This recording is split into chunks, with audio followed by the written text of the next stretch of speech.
준비된 재미있는 영상이 있는데 잠깐 보시겠습니다.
네,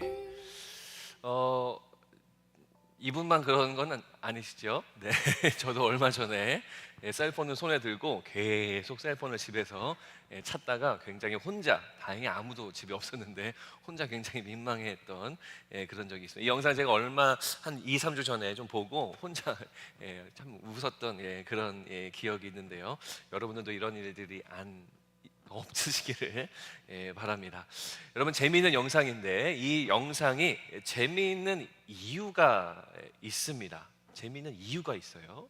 이 남성분이 당황하시잖아요. 뭐 혼자 막 이렇게도 하고 뭐 깨닫기도 하시고 당황하는 모습이 재밌기도 하지만 저희가 조금 이 영상을 분석해 본다면 두 가지의 팩트가 성립되기 때문에 영상이 재미있는 거예요. 첫 번째가 뭐냐면 손에 들고 있던 빗자루가 사라져버린 겁니다.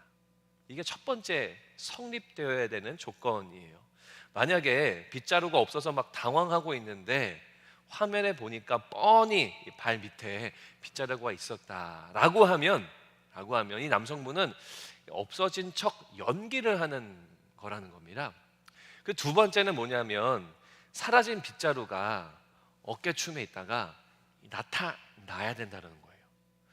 예를 들어서 빗자루가 없어져가지고 막 당황하다가 빗자루 찾아가서 막 교면적게 웃고 다시 쓰레기를 치우고 있는데 이 빗자루가 안 나타나는데도 혼자 막 쑥스러워하고 한다면 빗자루가 없지만 뭐예요? 뭔가 연기를 하고 있다라는 거죠.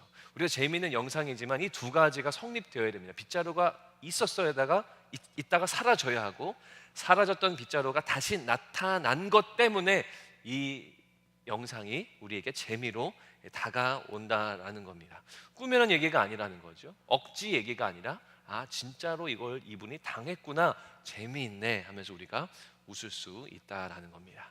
저는 오늘 여러분들과 함께 부활 사건에 대해서 말씀을 나누려고 합니다. 이제 요한복음 설교 시리즈가 거의 다 끝나가고 이제 하이라이트 중에 하이라이트로 가고 있습니다. 예수님의 부활 사건이 사실 진짜구나 라고 성립이 되려면 두 가지 팩트가 있어야 됩니다. 첫 번째는 뭐냐면 빈 무덤이 비어 있어야 됩니다. 예수님이 누우신 무덤에 시신이 없어져야 돼요. 그곳에 계속 누워 계시는데 사람들이 부활하셨어 라고 말하면 그건 연기입니다. 두 번째는 뭐냐면 직접 나타나셔야 한다는 거예요. 예수님이 실제로 나타나셔야 되는 거예요. 무덤이 비어 있죠. 그래서 비어 있으니까 예수님 부활하셨다라고 할 수도 있지만 다른 사람들이 예수님의 시신을 유기하거나 치워버린 가능성도 있어요. 그래서 이 빈 무덤만으로는 예수님의 부활이 설명이 되지 않습니다. 가장 중요한 것은 예수님이 직접 나타나 주시면 예수님이 직접 자가호흡, 숨을 쉬시면서 나타나 주셔야 부활이 성립된다라는 겁니다. 요한 사도는 이 요한복음을 기록하면서 이 두 가지 팩트를 순서대로 기록을 하고 있습니다. 그러면서 무엇을 이야기하느냐? 부활은 사실이다 라고 우리 가운데 증언을 하고 있는 겁니다. 오늘 여러 말씀을 살펴볼 때 가급적이면 성경책 있으신 분들은 성경을 덮지 마시고 저희가 좀 한 절씩 이 상황들을 좀 살펴보려고 합니다. 물론 우리 자막팀에서 자막을 준비해 주셨으니까 스크린을 보셔도 되는데요. 성경을 좀 보시면서 이 말씀이 어떤 의미가 있는가 우리 깊이 좀 살펴보는 시간이 되었으면 좋겠습니다. 먼저 첫 번째, 빈 무덤이어야 한다. 무덤이 꼭 비어 있어야만 부활이 증거가 되는 건데요. 1절 말씀을 보시면 우리 다 같이 읽겠습니다. 시작. 안식 후 첫날 일찍이 아직 어두울 때에 막달라 마리아가 무덤에 와서 돌이 무덤에서 옮겨진 것을 보고, 자, 이 부활의 스토리가 이제 이런 이야기로 시작되고 있는데, 안식 후 첫날, 이것은 영어 성경 있으신 분은 금방 보셨겠지만 the first day of the week, 한 주간의 첫 번째 날이라는 거죠. 저희가 주일 예배를 토요일 날 안 드리고 수요일 날 안 드리는 이유가, 주일날 주일 예배를 드리는 이유가 바로 이것 때문입니다. 예수님이 부활하신 날이기 때문에 우리가 주일 예배를 드리는 거죠. 안식 후 첫날, 아직 어두울 때, 아직 아침 일찍입니다. 새벽녘입니다. 자, 마리아가 무덤에 막 도착을 했어요.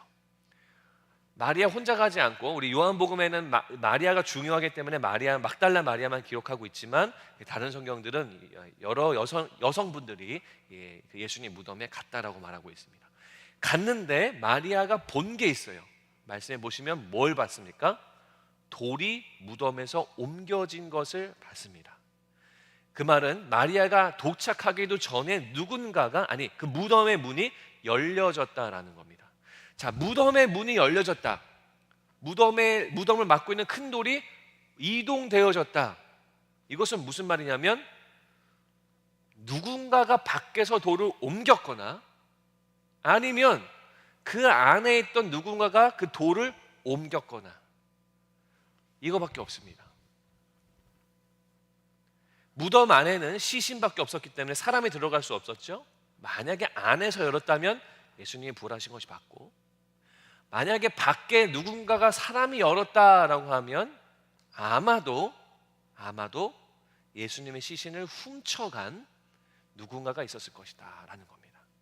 그래서 그 다음 자막을 띄워주시면, 무덤이 옮겨졌다는 것은 부활이냐 아니면 예수님의 시신 유기냐, 이러한 설명이 우리에게 필요합니다. 자, 그 다음 2절 말씀을 보겠습니다. 시몬 베드로와 예수께서 사랑하시던 그 다른 제자에게 달려가서, 자, 시몬 베드로가 나오고 예수께서 사랑하시던 그 다른 제자는 누구냐면 요한복음을 쓰고 있는 요한입니다. 본인을 이름을 기록하지 않고 이렇게 표현을 하는데요. 그래서 베드로와 요한에게 달려가서 말하되, 사람들이 주님을 무덤에서 가져다가 어디 두었는지 우리가 알지 못하겠나이다 라고 말합니다.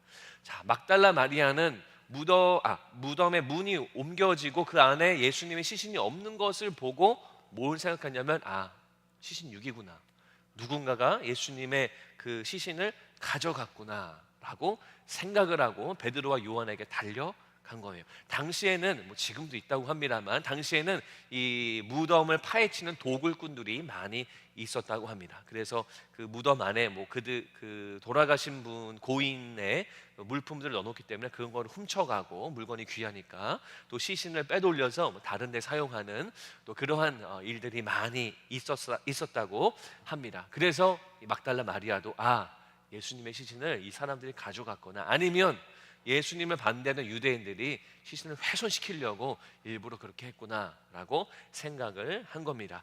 20장 4절과 5절 말씀, 둘이 같이 다름질하더니, 이게 뭐냐면 베드로와 요한이 이 막달라 마리아의 소리를 듣고 정말 없어졌다고?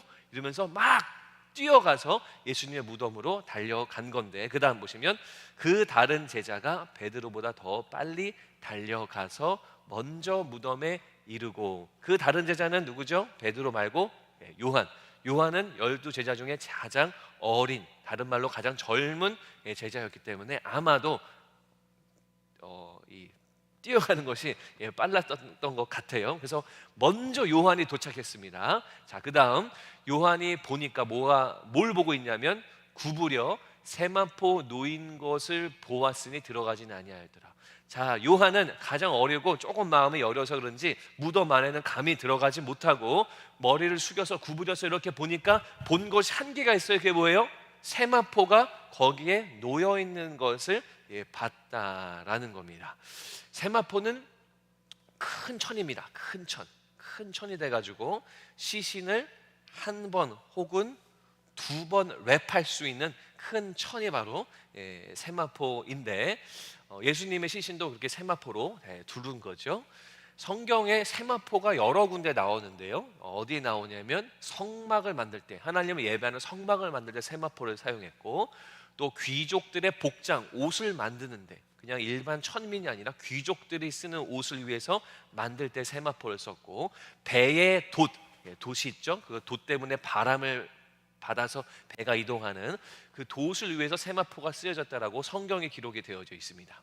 그래서 이 세마포에 사용되어졌던 것들을, 사용처를 보면 이것이 그냥 우리가 가정에서 쉽게 쓸 수 있는 그런 천이라기보다는 중요한 곳에 사용되어지는 그런 천이었다. 즉 무슨 말이에요?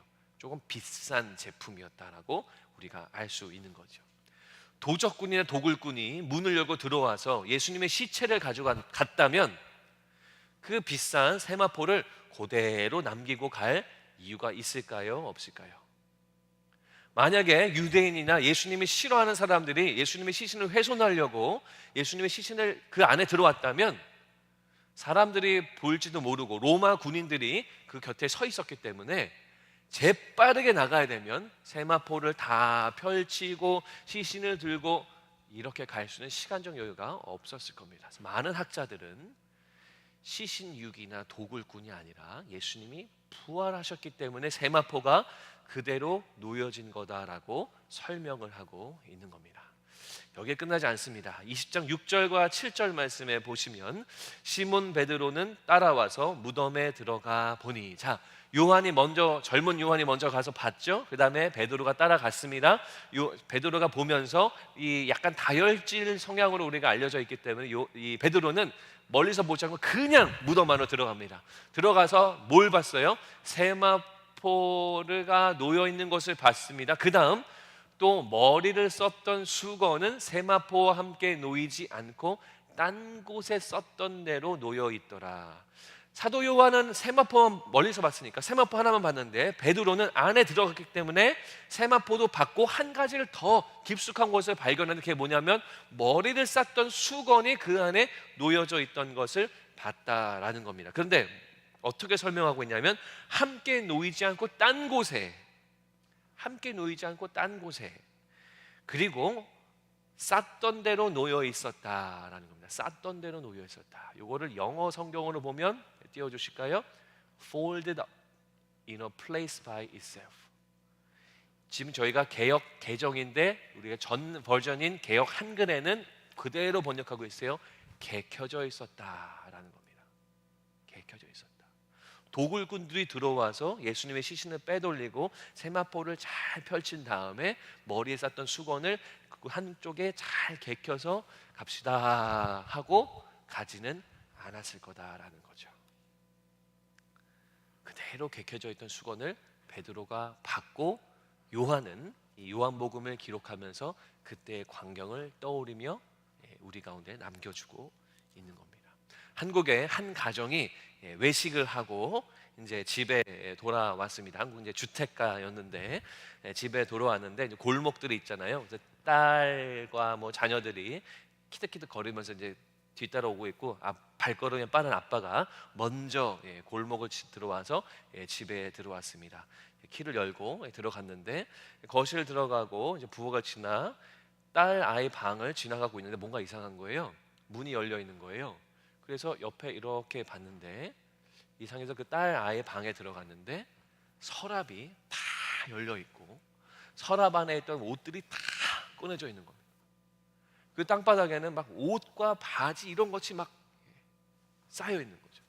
침대를 보니까 침대에도 이불이 가지런히 있어야 되는데 막 엉클어져 있고, 화장대를 보니까 몇 개의 주얼리 이런 게 막 나와 있고 화장품이 막 쓰러져 있고 이런 겁니다. 이 아빠가 뭘 딱 감지했냐면 도둑이구나. 그래가지고 아이들과 아내가 이제 들어와서 그 광경을 보면 굉장히 마음에 쇼크를 얻기 때문에 들어오지 마라. 잠깐 거기 있어. 잠깐 골목에 좀 서 있어. 그러면서 전화를 겁니다. 112, 한국은 112잖아요. 전화를 걸어서 우리 집에 도둑이 들은 것 같다. 그리고 집에 있을지도 모르고 하니까 빨리 왔으면 좋겠다. 특별히 거실은 아니고 이 딸 아이 방에만 침입한 이 특수 범죄 같다. 골목에서 아빠가 전화하는 것을 들은 딸 아이가 아빠 전화 빨리 끊어. 어떻게 된지 아시죠?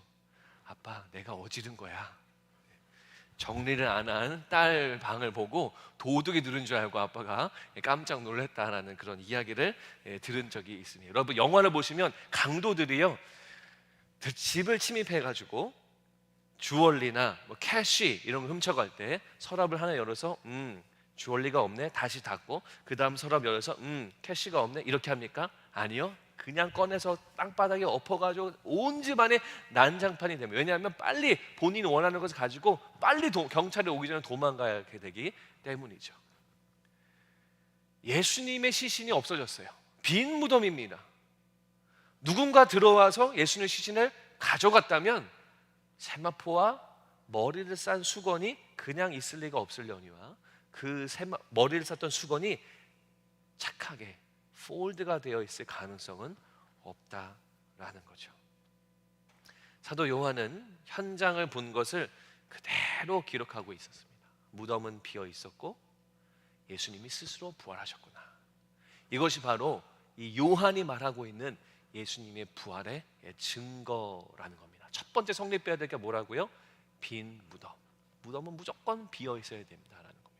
자, 두 번째를 여러분들과 함께 나누려고 하는데 말씀을 들으면서 약간 의문점이 들 수가 있습니다. 왜냐하면 아무리 그것이 폴드가 되어져 있고 세마포가 잘 있다 하더라도 이 시신을 유기하는 나쁜 사람들이 아니라 혹시라도 이 무덤을 제공한 아니면 요셉이라든지 아니면 예수님을 사모했던 사람들이 예수님을 더 좋은 곳에 모셔야지 하고 그 무덤 문을 열고 가져갔을 가능성도 존재해요.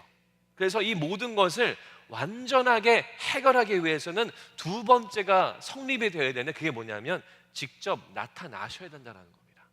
시신이 유기됐던 누가 돌무덤 어떻게 열었든 상관이 없고요. 직접 나타나시게 되면 게임 체인저. 다 끝나는 겁니다. 아, 정말 부활하셨구나. 정말 예수님이 다시 사셨구나라는 것을 알 수가 있다라는 겁니다. 20장 14절 18절 말씀. 이 말을 하고 뒤로 돌이켜 예수께서 서 계신 것을 보았으나 예수이신 줄은 알지 못하더라. 막달라 마리아가 무덤에 계속 있었어요. 혼자 울면서 계속 있었습니다. 남성인 베드로와 요한은 집에 갔어요. 근데 이 막달라 마리아는 답답한 마음과 상한 마음으로 계속 그 자리에 울고 있었습니다. 그런데 갑자기 뒤에 예수께서 서 계신 것을 보게 됩니다. 인지하지 못했지만 예수님을 보게 되는 거죠. 그 다음 18절 말씀 보시면 막달라 마리아가 가서 제자들에게 내가 주를 보았다라고 말하고 있습니다. 내가 주를 보았다. 막달라 마리아의 앞에 예수님이 나타나신 거예요.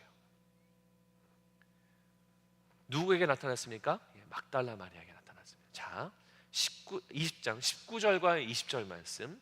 이날 곧 안식 후 첫날 저녁 때에, 자, 오늘 본문 첫 번째는요 안식 후 첫날 일찍이었죠. 어둑어둑한 스틸 그 아침 새벽이었는데 지금 20장 19절은 저녁 때입니다. 이제 하루가 거의 지나가는 그때입니다.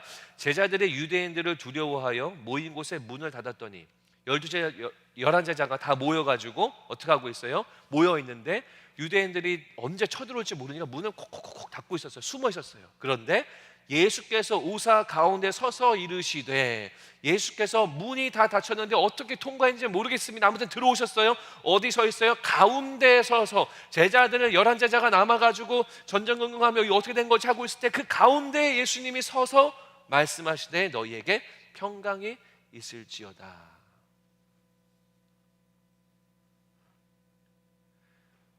11명의 제자에게 나타나신 겁니다. 막달라 마리아와 그 다음 제자들에게 나타나신 거예요. 그 다음 20장 27절 말씀. 도마에게 이르시되, 우리가 잘 아는 도마, 의심이 많은 도마에게 네 손가락을 이리 내밀어 내 손을 보고 네 손을 내밀어 내 옆구리에 넣어보라. 그리하여 믿음 없는 자가 되지 말고 믿는 자가 되라. 도마가 여전히 의심합니다. 아닐 거야, 환상일 거야 이럽니다. 근데 예수님이 나타나세요. 뭐라고 하십니까? 너의 손가락을 내 옆구리에 넣어라. 넣습니다. 예수님이 환상으로 나타나신 것이 아니고 우리가 아는 홀로그램으로 나타난 것이 아니라 실제 그 육체, 그 바디를 가지고 다시 부활하셔서 도마에게 나타나셨다라고 성경이 증언하고 있는 거죠. 막달라 마리아, 제자들, 도마에게는 그의 몸을 완전히 확인시켜 주십니다. 여기서 끝나지 않습니다. 그리고 나서는 21장 1절에 보시면 그 후에 예수께서 디베랴 호수에서 또 제자들에게 자기를 나타내셨으니 나타내신 일은 이러하니라. 저희가 21장 나중에 살펴보겠지만 여기서는 7명의 제자들이 모여있는 곳에 다시 나타나신다라는 거죠. 7명의 제자들에게 나타나십니다. 그리고 마지막으로 고린도전서 15장 6절 말씀 스크린 보시면서 같이 읽겠습니다. 시작. 그 후에 예수께서 디베랴 호수에서 또 제자들에게 나타내신, 요 혹시 다른 구절이 있나요? 네. 제가 읽어드리면 그 후에 500여 형제에게 일시에 보이셨나니, 500명의 형제에게 일시에 보이셨나니 그 중에 지금까지 대다수는 살아있고 어떤 사람들은 잠들었으며 라고 바울이 기록하고 있습니다. 그래서 막달라 마리아, 제자들, 도마, 7명의 제자들, 마지막으로는 500여 명의 사람들과 바울에게 예수님이 부활의 몸을 가지고 나타나셨다라는 거예요.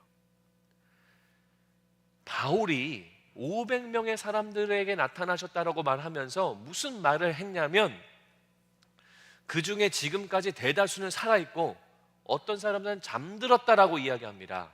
그 말은 뭐예요? 바울이 그 사람들하고 전혀 모르는 사람들이 아니라 가깝던지 아니면 조금 멀든지 상관없이 아무튼 소식을 주고받는 관계였다라는 거예요. 그 500명의 사람들하고요. 그래서 일부가 죽었는지도 알고 있고 나머지 대부분이 살아있는지도 알고 있는 것이 바로 바울의 기록입니다. 그리고 또 뭐를 알 수 있어요? 또 뭐를 알 수 있냐면 이 500명의 사람들, 이 500명의 사람들이 뭡니까? 예수를 직접 만났다라는 거죠. 한 명이라면 거짓말할 수 있습니다. 그런데 500명의 사람들이 예수를 만났다. 이것은 중요한 의미를 가지고 있는데 율법에 보면 재판을 하든지 항소를 하든지 뭔가를 주장하기 위해서 증인이 2-3명이 꼭 필요합니다. 2명 아니면 3명. 그게 구약의 율법이에요. 사도 요한은 요한복음을 기록하면서 예수의 부활을 알리려고 기록을 했는데 그렇기 때문에 그 당시에 증인 시스템이었던 2-3명의 증인을 여기에 기록을 하고 있고 그것뿐만 아니라 바울은 2-3명을 훨씬 뛰어넘는 500명의 증인을 이곳에 남겨주고 있는 겁니다. 우리가 보기에는 500명이구나, 2명 만났구나 이렇게 볼 수 있지만 그 성경을 쓰고 있던 이 바울과 사도 요한에게는 그 당시에 유대인들에게 복음을 전하는 중요한 툴이었다라는 거예요. 이 증인의 숫자가요. 그래서 이 당시에 이 초대교회 시절에 이 요한복음을 읽고 고린도 전서를 읽는 사람들에게는 이건 충분한 부활의 성립 조건이 되는 겁니다. 2가지를 나눴습니다. 빈 무덤이어야 하고 두 번째는 직접 나타나셔야만 예수님이 부활하신 거다라는 거예요.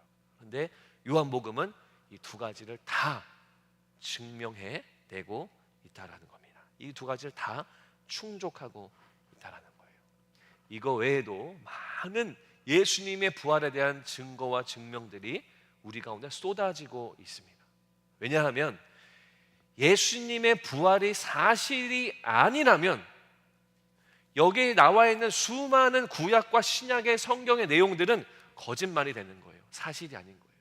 예수님도 부활하지 않으시면 그냥 좋은 선생님으로 전락해버리는 겁니다. 그런데 이 부활이 사실이라면 이 모든 내용들이 참이 되는 거예요. 참된 진리가 되는 거예요. 그래서 아까 제가 말씀드렸지만 부활은 게임 체인저입니다. 이 부활 때문에 모든 것이 다 참이 되고 증명이 되고 완전히 뒤바뀐 거죠. 역사적으로 교회와 교회 밖에 있는 학자들이 예수님의 부활이 맞냐 틀리냐 엄청난 디베이트를 했습니다. 제가 오늘 자료를 다 알려드릴 수 없지만 여러분 구체적인 자료를 원하신다면 제가 소개해드릴 책이 있습니다. 팀 켈러 목사님의 왕의 십자가, 리 스트로벨의 예수는 역사다, 리 스트로벨의 부활의 증거. 한국말로 잘 번역이 되어 있는 책입니다. 영어로 당연히 있고요. 베스트셀러입니다.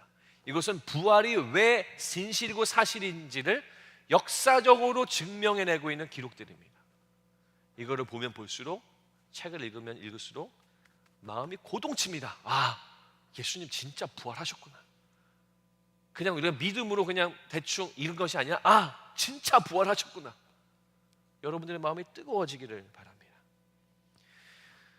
시카고 트리뷴이라는 언론사가 있는데 그곳에서 법률 문제 편집자, 법률이니까 법적인 거죠. 굉장히 복잡한 법률 문제를 편집하는 사람, 또 그걸 언론은 출판해야 되는 편집자니까요. 사실 머리가 굉장히 비상한 사람이라는 겁니다. 그리고 이분은 예일대 법대에서 공부한 사람인데 기자입니다. 기자. 그러니까 냉철한 분석이 필요한 거죠. 법리적으로 해석을 해야 되니까. 그리고 증거 수집이 굉장히 중요합니다. 많은 증거들을 수집하고 법리적으로 판단해서 기사화하는 그런 굉장히 중요한 기자였는데 아내가 회심을 해요. 아내가 갑자기 자기에게 찾아와서 나 오늘부터 그리스도인 됐어. 충격을 먹습니다. 왜냐하면 평소에 이 무신론자였고 이 남자는, 그리고 예수님커녕 이 교회 하나님 자체를 부인하는 사람이었기 때문에 아내가 갑자기 나 오늘부터 그리스도인 됐어, 나 크리스천 됐어, 이 말에 충격을 받습니다. 근데 이분의 직업이 뭐냐면 파헤치는 사람이거든요. 증거 수집하고 분석하고 증거를 쭉 보고 누가 범인이구나 이걸 찾아내는 사람이거든요. 이분이 궁금해지는 거예요. 내가 그토록 사랑하는 아내를 거짓된 종교에 보낼 수 없다. 그래서 본인이 성경을 쭉 보다 보니까 제일 중요한 게 부활이라는 거예요. 예수님의 부활만 증명이 되면 예수님이 진짜고, 예수님의 부활이 거짓말을 판결나면 이 이단 같은 종교에 아내를 보내지 말아야겠다. 이분이 분석을 하기 시작합니다. 수년간에 걸쳐서 사람들을 학자들을 인터뷰하고 그 신학자들 뿐만 아니라 이 신학을 반대하는 학자들을 인터뷰하고 증거들을 모으고 고고학 자료들을 모으고 수년 동안의 조사와 연구와 인터뷰 끝에 책을 하나 냅니다. 그 책이 뭐냐면 The Case for Christ, 예수님에 대한 케이스라는 거죠. 법정 용어처럼 문제를 낸 거죠. 그게 아까 사진 보여주셨던 가운데 책, 예수는 역사다라는 책, 영화로도 나와 있어요. 이 사람은 리 스트로벨이라는 사람입니다. 이후에도 여러 책을 냅니다. 여러 책을 내면서 본인이 예수님을 직접 영접하고 본인의 방법으로 증거를 수집하고 예수를 만나는 그런 특이한 경험을 하게 됩니다. 그래서 본인과 같은 사람들을 위해서 이런 많은 책을 써 내려갔다라는 거죠. 그리고 이 사람의 삶은 완전히 바뀝니다. 범죄 현장에 찾아가고, 그리고 이 법리적인 싸움을 하는 곳에 찾아가는, 콜트에 가는 그런 삶에서 이제는 예수를 증거하는 삶, 이제는 영원한 생명을 증거하는 삶으로 이 삶이 완전히 바뀌어지는 삶을 삽니다. 한국에 한 언론인이 계셨습니다. 이분은 유명한 앵커였어요.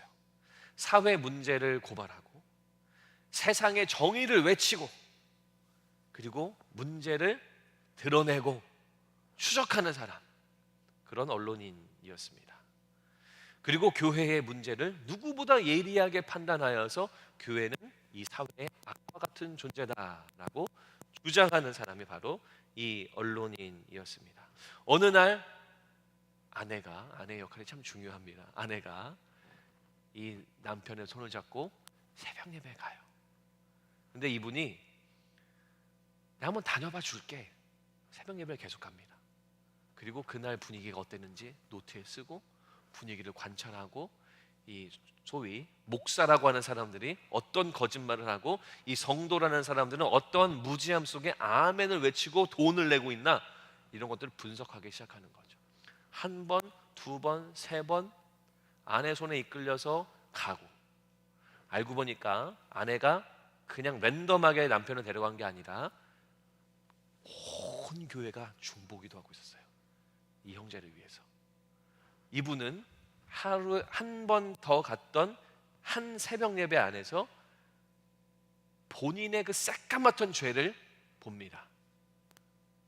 그리고 예수님이 지금도 살아서 역사하시는 그 부활을 인정하고 본인의 삶을 완전히 바꾸고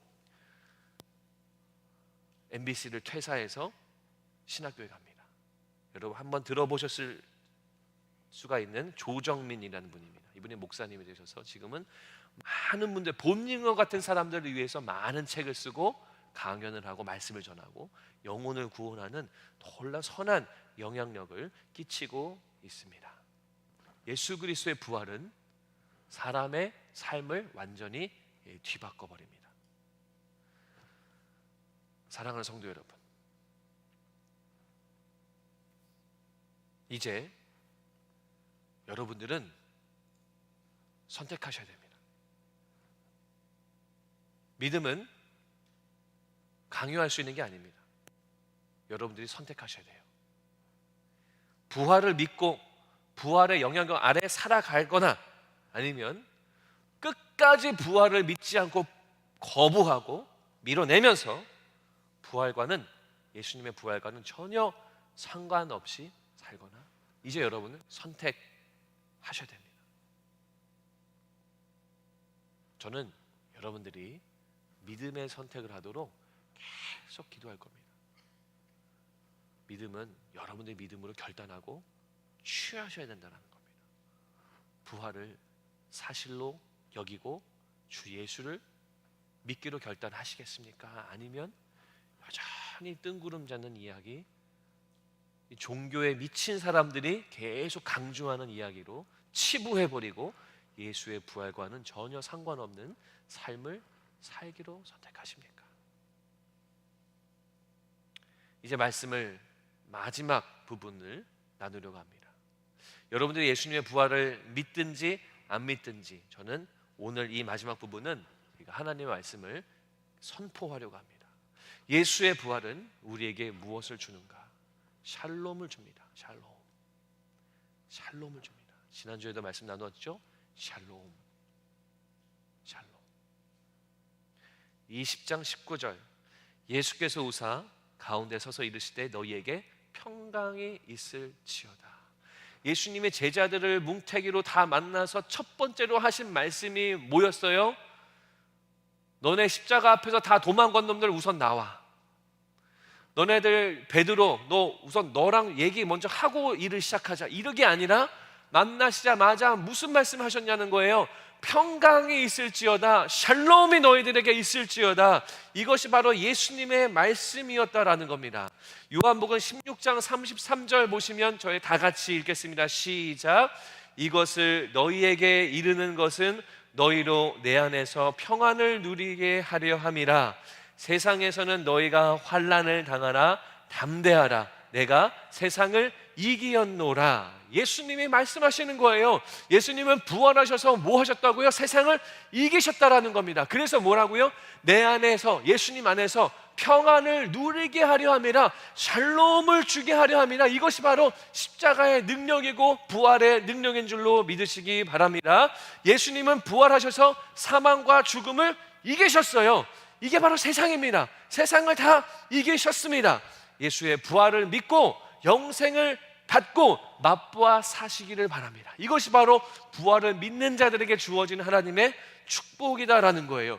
부활의 능력을 믿으면 어떻게 됩니까? 우리의 삶을 발목 잡고 있는 모든 죄에서부터 해방된 삶을 살고 있는 겁니다. 아까 예로 설명드렸던 그 목사님과 그 작가가 어떤 삶을 살았습니까? 본인 스스로 열심히 살면서 예수님의 가짜인 것, 하나님이 가짜인 것을 계속 증거하려고 했지만 결국 예수님을 만남으로 말미암아 본인의 죄성으로부터 해방되어지고 이제는 평안의 삶, 샬롬의 삶, 오히려 사람들에게 귀한 영향력을 나누어주는 그런 축복된 삶으로 그들의 삶이 변화된 것처럼 부활을 믿는 자들에게는 어떤 것이 주어지고 있습니까? 샬롬, 평강이 여러분의 삶 속에 가득하게 될 줄로 여러분 굳게 믿으시기 바랍니다. 예수는 부활하셨습니다. 우리 주 예수님은 부활하셨어요. 육체로 나타나셨습니다. 부활의 능력이 저와 여러분들을 살리는 줄로 믿습니다. 부활의 능력이 우리에게 생명을 주는 줄로 믿습니다. 죽음의 삶에서 우리를 건져내는 거예요. 죄의 아픔, 상처, 슬픔, 쓴뿌리와 어두움과 우울증과 낙담과 절망으로부터 우리를 끄집어내 주시는 구원의 손길을 주시는 분이 부활의 능력을 갖고 계신 우리 주 예수 그리스도 이름을 여러분 믿으시기 바랍니다. 주 예수를 믿는 자에게는요, 세상을 이기는 힘이 있는 거예요. 왜냐하면 우리 구주 되신 주님이 세상을 이기셨기 때문에 우리가 주 안에 있다면 그 능력이 우리 능력이 돼서 우리도 세상을 감당하고 세상을 이기게 되는 줄로 믿으시기 바랍니다. 이게 바로 믿음이에요. 이게 바로 부활을 경험하는 자의 삶의 모습이다라는 거예요. 예수님이 부활하지 않으셨으면 그냥 좋은 분, 그냥 좋은 위인, 교과서에 나오는 그냥 어떤 한 분. 그러나 예수님은 죽었다가 다시 사셔서 부활을 이루셨습니다. 그냥 좋은 분이 아니에요. 그냥 착한 분이 아니에요. 그냥 성품만 온유한 자가 아닙니다. 그런 건 상관없어요. 우리 주님은 죽음을 이기셨어요. 사망 권세를 다 깨뜨려 버리셨습니다. 우리의 고난을 다 아시는 분이에요. 우리의 아픔을 다 아시는 분이에요. 그래서 우리가 극복할 수 있도록 그 부활의 능력을 우리 가운데 주신 분이라는 겁니다. 사랑하는 성도 여러분, 예수의 부활은 여러분들에게 샬롬을 줍니다. 예수의 부활은 여러분들에게 짐을 주고 이거 해라 저거 해라 또 이거 했니 정죄를 주는 것이 아니다. 예수의 부활은 여러분들에게 샬롬을 주는 거예요. 여러분을 평안하게 하고 여러분의 진정한 생명수가 여러분의 삶 속에 가득하도록 만들어주는 것이 바로 부활의 능력인 줄로 여러분 믿으시기 바랍니다. 사랑하는 성도 여러분, 부활의 능력을 꼭 믿으세요. 부활의 능력 붙들고 이 땅에서 우리가 승리의 삶을 살기를 바랍니다. 우리의 삶에는 많은 어려움이 있어요. 아픔이 있어요. 슬픔이 있어요. 절망이 계속 다가와요. 경제적인 챌린지가 계속 있습니다. 끝이 없어요. 마치 어둠의 길 속에 계속 걸어가고 있는 것 같아요. 제가 얼마 전에 우리 여성 모임 때도 제가 말씀 나눴지만 우리의 길은 계속 깜깜한 길입니다. 어둠의 길이에요. 주님 나라 가는 그날까지 이 땅에서 살면 계속 어둠의 길이에요. 여러분 손에 뭐가 쥐어져 있냐면 부활의 능력이라고 하는 플래시라이트가 주어져 있는 거예요. 그 라이트로 어두운 길을 비추면 어떻게 됩니까? 불이 환하게 밝혀지죠. 어디가 낭떠러지인지, 어디가 커브 길인지, 어디가 숄컷인지 그 라이트로 비추면 다 보이는 겁니다. 비록 우리의 삶은 여전히 어둠이지만 부활의 능력 대신 그 빛으로 우리의 삶을 비추게 되면 우리가 더 빨리 가기도 하고 더 안전하게 가기도 하고 넘어지지 않고 일어날 수 있는 그 능력이 여러분의 손 위에 지금 들려져 있는 겁니다. 부활의 능력을 붙들고 살아가세요. 부활의 능력을 붙들고 예수가 여러분들의 삶의 빛이 되도록 하세요. 그러면 우리가 어떻게 됩니까? 어떻게 됩니까? 질병이 찾아와도 경제적인 뱅크럽시가 우리 가운데 다가와도 관계가 다 깨어지는 아픔을 경험해도 혹시라도 죽음을 직면하는 순간이 된다 하더라도 부활을 믿는 자들은 세상을 극복하고 이기게 될 줄로 믿습니다. 기도하겠습니다.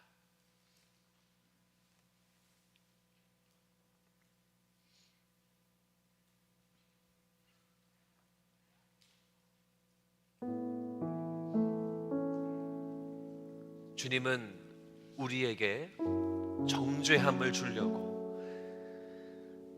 우리가 얼마나 많은 죄를 지었는지 다 하나하나 카운트하시려고 이 땅에 오신 것이 아니요, 우리에게 평강을 주시기 위해서, 여러분들을 살리기 위해서, 여러분들의 영원한 생명을 주기 위해서 이 땅에 오시고 십자가에 죽으셨으며 또 부활하셨습니다. 여러분, 이 부활을 굳게 믿으시고, 여러분 어떠한 삶이 있든지 근심과 걱정과 아픔 다 주님의 플래시라이트로, 부활의 능력으로 여러분의 삶을 비춰서 주님이 주신 능력으로 극복하고 승리하고, 우울에 빠지지 아니하고 낙담에 빠지지 않고 절망에 빠지지 아니하고 주님 주시는 평강이 여러분 삶 가운데 가득 넘치기를 주의 이름으로 축원합니다. 주님, 부활의 능력 붙들고 살게 하여 주시옵소서. 부활의 능력이 나에게 샬롬과 평강을 주는 것을 기억하시고, 이 땅에서 모든 사망 권세 이기신 주 예수 붙들고 이 땅에서 허락하신 나의 모든 사명 감당하는 우리가 되도록 역사하여 주시옵소서. 예수 그리스도 이름으로 기도합니다. 아멘. 우리 자리에 일어나셔서 우리가 기쁨으로, 믿음으로 선포하며 이 찬양 드리겠습니다. 박수 치며 찬양합니다. 예수 날 위하여 오시었네, 오시었네. 내 모든 죄, 내 모든 죄 다 사하시고 죽음에서 부활하신 나의 구세주, 살아계신 주, 나의 참된 소망, 걱정 근심 전혀 없네. 아멘. 사랑해 주네, 갈 길 인도하니 내 모든 삶의 기쁨 늘 충만하니. 다시 한번 1절. 주 하나님, 주 하나님, 독생자 예수, 독생자 예수, 날 위하여, 날 위하여 오시. 아멘, 아멘. 내 모든 죄 다 사하시고, 다 사하시고 무덤에서 부활하신 나의 구세주, 살아계신 주, 나의 참된 소망, 걱정 근심 우리 평안만 있습니다. 전혀 없네. 사랑해 주네, 갈 길 인도하니 내 모든 삶의 기쁨 늘 충만하네. 2절. 주 안에서 우리는 거듭난 생명입니다. 도우시는 주의 사랑, 참 기쁨과 부활의 확신 가지고, 예수님의 도우심을 믿으며 살리. 살아계신 주님, 살아계신 주, 나의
기도하세요. 전혀 없네. 전혀 없네. 할렐루야. 사랑의 주 내 갈 길 인도하니 내 모든 삶의 기쁨 늘 충만하네. 부활의 주님께 우리 박수로 영광 돌리십시다. 부활하신 주 예수를 찬양합니다. 부활하신 우리 구주 예수를 찬양합니다. 아멘. 주님 찬양합니다. 할렐루야. 아멘. 이 시간 다 같이 기도할 때 부활의 능력 의지하여 기도합시다. 여러분 걱정 있으세요? 근심 있으세요? 절망 있으세요? 죽음이 여러분 앞에 있습니까? 육체의 아픔이 여러분 앞에 있습니까? 부활의 능력으로 극복하는 거예요. 예수의 부활의 능력이 다른 사람들을 위한 것이 아니었고 바로 여러분들을 위한 것이었어요. 바로 오늘날 2021년 10월 3일 바로 여러분들을 위한 것이 바로 그 부활의 능력이라는 거예요. 이 시간 우리에게는 이 특권이 주어져 있습니다. 부활의 능력으로 의지하셔서 기도하세요. 여러분 근심과 걱정과 여러분 삶의 바더가 되는 것과 여러분 삶을 힘들게 하는 것과 모든 것들을 부활의 능력으로 믿음으로 선포하세요. 모든 걱정과 근심은 전혀 없네. 부활의 능력으로 나는 극복하네. 우리 믿음으로 다 같이 결단하면서 선포하면서 우리 기도하도록 하겠습니다. 오 아버지 하나님, 부활의 능력으로 주님 앞에 나아가기 원합니다. 우리 모든 걱정과 근심과 나의 삶의 바더가 되게 하는 것과 아픔과 염려와 아버지 하나님 모든 상한 마음까지도 주 예수의 이름으로 내가 명령하노니 모든 염려와 근심들을 떠나갈지어다. 부활하신 십자가에서 모든 사망 권세를 이기신 우리 주 예수 그리스도 이름으로 내가 명령하노니 모든 걱정 근심은 떠나갈지어다. 모든 육체의 아픔은 떠나갈지어다. 모든 우리의 염려들은 떠나갈지어다. 부활의 능력으로 승리해서 부활의 능력으로 세상을 이기는 삶을 살게 하여 주시고 평강을 주시옵소서. 사랑을 주시옵소서. 안정감을 주시옵소서. 주의 말씀으로 아버지 예수의 부활의 능력으로 감당한 우리가 되게 하여 주시옵소서. 하나님의 안에 많은 문제들 이 복음의 부활의 능력 붙들고 승리한 우리가 되도록 주여 인도하여 주시기를 원합니다. 아버지 하나님 주님께서 함께해 주시옵소서. 할렐루야. 주님 하나님 우리가 주님을 높여드립니다. 우리가 주님을 높여드립니다. 하나님 살아계신 주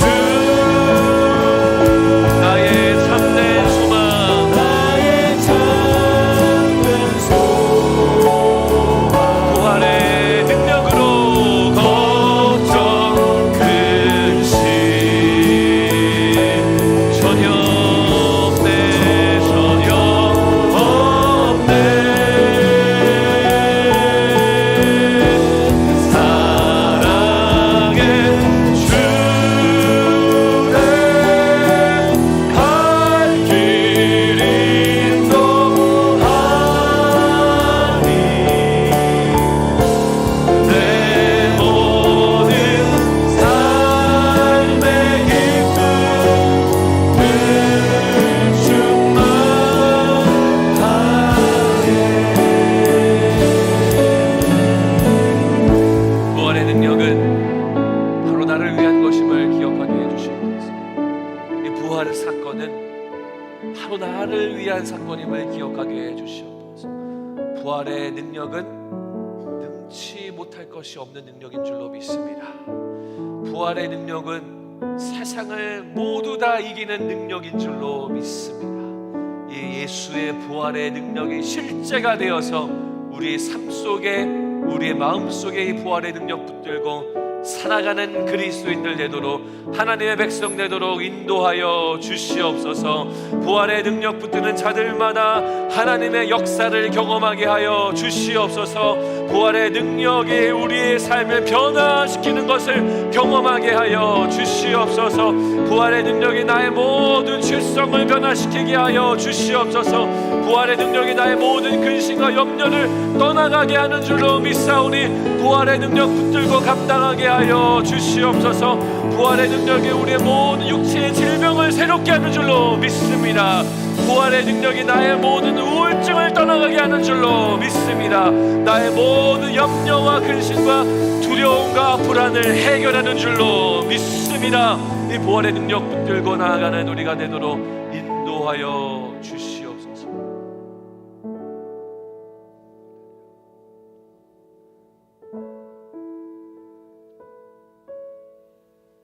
지금은 우리 주 예수 그리스도의 그 부활하심의 능력과 하나님 아버지의 끝도 없으신 우리를 향한 사랑하심과 성령 하나님의 24/7 24시간 7일 한순간도 외면치 아니하시는 성령님의 놀라운 임재하심이 삶의 아픔과 염려와 걱정이 가득한 어둠의 길이지만 부활의 능력 붙들고 예수님처럼 세상을 극복하기로 그리고 사명을 다하기로 결단하는 모든 믿음의 백성들 머리머리 위에 지금부터 영원토록 함께 계실지어다. 아멘.